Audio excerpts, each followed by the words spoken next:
کیا آپ کی زندگی میں ایسے لوگ ہیں جو ہر بات پر آپ کا مذاق اڑاتے ہیں، جو آپ کی کوئی نہ کوئی کمزوری تلاش کر کے آپ کو نیچا دکھانے کی کوشش کرتے ہیں؟ تو یاد رکھیں، جو انسان دوسروں کو گراتا ہے وہ خود اندر سے گرا ہوا ہوتا ہے۔ السلام علیکم ویورز، کیسے ہیں آپ؟ آئی ہوپ کہ آپ سب لوگ ٹھیک ہوں گے۔ الحمدللہ میں بھی ٹھیک ہوں۔ آج ہم بات کریں گے ایسے لوگوں سے کیسے نپٹا جائے بغیر اپنی عزت اور سکون کھوئے۔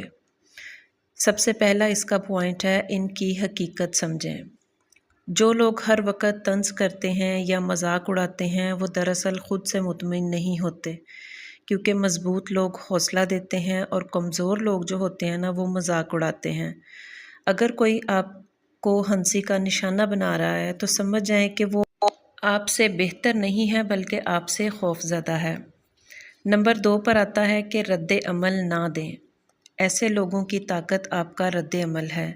ایسے لوگ چاہتے ہیں کہ آپ غصہ کریں، پریشان ہوں یا آپ ان سے الجھیں یا بحث کریں، لیکن اگر آپ خاموشی سے مسکرا دیں گے تو ان کی آدھی جنگ وہیں ختم ہو جاتی ہے۔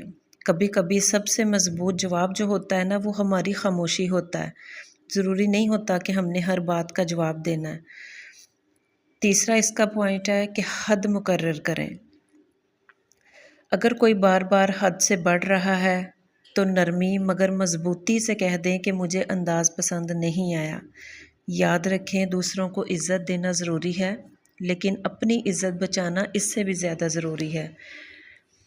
نمبر 4 پر میں بات کروں گی کہ خود کو بہتر بنائیں، اور بہترین بدلہ کیا ہے؟ کامیابی۔ جب آپ اپنی زندگی میں آگے بڑھ جائیں گے تو وہی لوگ خاموش ہو جائیں گے، کیونکہ ناکامی کے ساتھ تو ہر کوئی مل کے کھڑا ہوتا ہے نا۔ کامیاب لوگوں کے ساتھ کسی کسی کا ہی حوصلہ ہوتا ہے کھڑا ہونے کا، جو آپ پر باتیں کرتے تھے یا ہنستے تھے۔ اس لیے لڑائی میں وقت ضائع نہ کریں، اپنی ترقی پر توجہ دیں، کیونکہ وہ لوگ آپ کو جو ہے نا وہ کامیابی کی سیڑھی پر چڑھتا ہوا دیکھ کر آپ کے اندر نیگیٹو انرجی ڈالنے کی کوشش کریں گے، اور یہ بہت دفعہ میری بہت ساری بہنوں کے ساتھ یا بھائیوں کے ساتھ ہوا ہوگا۔ نمبر 5 پر میں آتی ہوں، ہر بات دل پر نہ لیں۔ ہر طنز کا جواب دینا ضروری نہیں ہوتا۔ کچھ باتیں نظر انداز کرنے سے چھوٹی رہتی ہیں، ورنہ وہی بات بڑی لڑائی بن جاتی ہے۔ جب ہم چھوٹی چھوٹی باتوں پہ لڑنا شروع کر دیتے ہیں نا، وہ ایک وقت میں وہ بات چلتی رہتی، شروع میں وہ چھوٹی ہوتی ہے، پھر ایک وقت میں آ کے جو ہے نا وہ بڑی لڑائی بن جاتی ہے۔ پھر وہ ہماری نہیں، ہماری فیملی کی بھی لڑائی بن جاتی ہے، جس میں چاہے ہمارے بہن بھائیوں کو انوالو ہونا پڑے، ہمارے ہسبینڈ کو انوالو ہونا پڑے۔ تو بس کوشش کریں کہ ہر طنز کا آپ لوگ جواب نہ دیں۔ نمبر 6 کی طرف چلتے ہیں، خود اعتمادی مضبوط کریں۔ جو شخص خود پر یقین رکھتا ہے اسے دوسروں کے مذاق سے فرق نہیں پڑتا۔ اور یاد رکھیں، اگر آپ کو اپنی قدر کا احساس ہے تو کوئی آپ کی قیمت کم نہیں کر سکتا۔ انسان کو اپنے آپ کے اوپر خود یہ یقین ہونا چاہیے کہ ہاں یہ کام ایسے تھا یا یہ بات ایسے تھی یا نہیں تھی۔ نمبر 7 پہ میں آتی ہوں، اپنی محفل اور حلقہ بدلیں۔ ہر انسان آپ کے لیول کا نہیں ہوتا۔ اگر آپ کو پتہ ہے کہ آپ کسی کے لیے پازیٹیو سوچ رہے ہیں تو ہمیں اگلے بندے کا نہیں پتہ کہ وہ بھی ہمارے لیے پازیٹیو سوچ رہا ہے یا نہیں سوچ رہا۔ اگر آپ کے ارد گرد منفی لوگ ہیں تو آپ کی توانائی بھی اس سے متاثر ہوتی ہے۔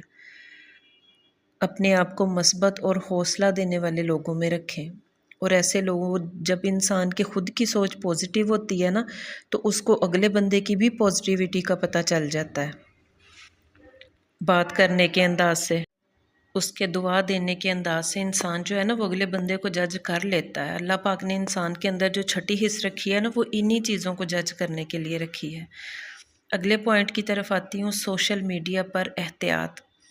ہر کامیابی ہر کسی کو نہ دکھائیں۔ کچھ لوگ سامنے مسکراتے ہیں مگر اندر سے آپ کے ساتھ جو ہے نا وہ جلتے ہیں، حسد کر رہے ہوتے ہیں۔ ہر خوشی سب کے ساتھ شیئر کرنا ضروری نہیں ہے، اور یقین کریں یہ میری خود کے اوپر آزمائی ہوئی چیز ہے کہ میرے بچے ماشاءاللہ پڑھائی میں اتنے اچھے تھے، تو میں کیا کرتی تھی کہ جب ان کا اچھا رزلٹ آتا تھا تو میں اس کا سٹیٹس لگاتی تھی۔ ایک ماؤں کو ہوتا ہے نا کہ ہمارے پورے سال کی محنت ہے، تب بچوں کو میں اپنوں کو خود ہی گھر میں ٹیوشن پڑھاتی تھی، تو بس مجھے نہیں پتا تھا کہ ہر انسان اس کو پازیٹیو لے رہا ہے، کیونکہ جو میرے اندر کی خوشی تھی مجھے ایسے لگتا تھا کہ اگلا بندہ بھی میری اس خوشی میں خوش ہے۔ تو پھر وہ بس بچوں کے اوپر نظر اور حسد کا اتنا برا اثر ہوا کہ میرا بڑا بیٹا تو بالکل ہی کہنے لگ گیا کہ میں نے پڑھنا ہی نہیں ہے اسکول سے۔ اللہ اللہ کر کے پھر وہ جو ہے نا مطلب ٹھیک ہوا۔ تو کوشش کریں کہ سوشل میڈیا جو ہے نا وہ اپنی حد تک رکھیں۔ گھر میں اگر آپ کوئی اچھا کھانا بنا رہی ہیں، اب تو پتہ نہیں یہ کیا اس کو کہتے ہیں، سنیپ چیٹ کے پتہ نہیں وہ کیا ایک ایپ سی نکلی ہوئی ہے جس میں یہ تصویریں سی ڈال کے تو تصویر پتہ نہیں تصویر اس کے اوپر چھوڑ دیتے ہیں یا ویڈیو چھوڑ دیتے ہیں۔ میں نے تو اس کا مجھے پتہ نہیں، نہ میں نے کبھی کھولی ہے نہ استعمال کی ہے۔ تو بس سوشل میڈیا سے آپ لوگ دور رہیں۔ پہ میں آپ کو بس یہی کہنا چاہوں گی کہ خاموشی کمزوری نہیں حکمت ہوتی ہے۔ اپنی عزت نفس کو کبھی بھی سستا نہ ہونے دیں۔ کامیابی سب سے خوبصورت بدلہ ہوتی ہے۔ جو خود سے خوش نہیں ہوتا نا وہ دوسروں سے بھی کبھی خوش نہیں ہوتا۔ تو اس لیے سوشل میڈیا سے بھی احتیاط کریں۔ امید ہے کہ میری ویڈیو سے آپ لوگ کافی موٹیویٹ ہوئے ہوں گے۔ اگر آپ کے اندر ان پوائنٹوں میں سے کسی چیز میں آپ لگتا ہے کہ ہاں اس میں میرے اندر کمی ہے یا میں اس طرح سے ہوں، تو آپ میری ویڈیو کے ساتھ مجھے امید ہے کہ خود کے اندر ایک پازیٹیو انرجی لے کر آئیں گے۔ ویڈیو اگر پسند آئے تو ضرور اپنے فیملی فرینڈ کے ساتھ شیئر کریں اور چینل کو سبسکرائب کرنا نہ بھولیں۔ اپنی دعاؤں میں مجھے اور میری فیملی کو یاد رکھیں۔ اللہ حافظ۔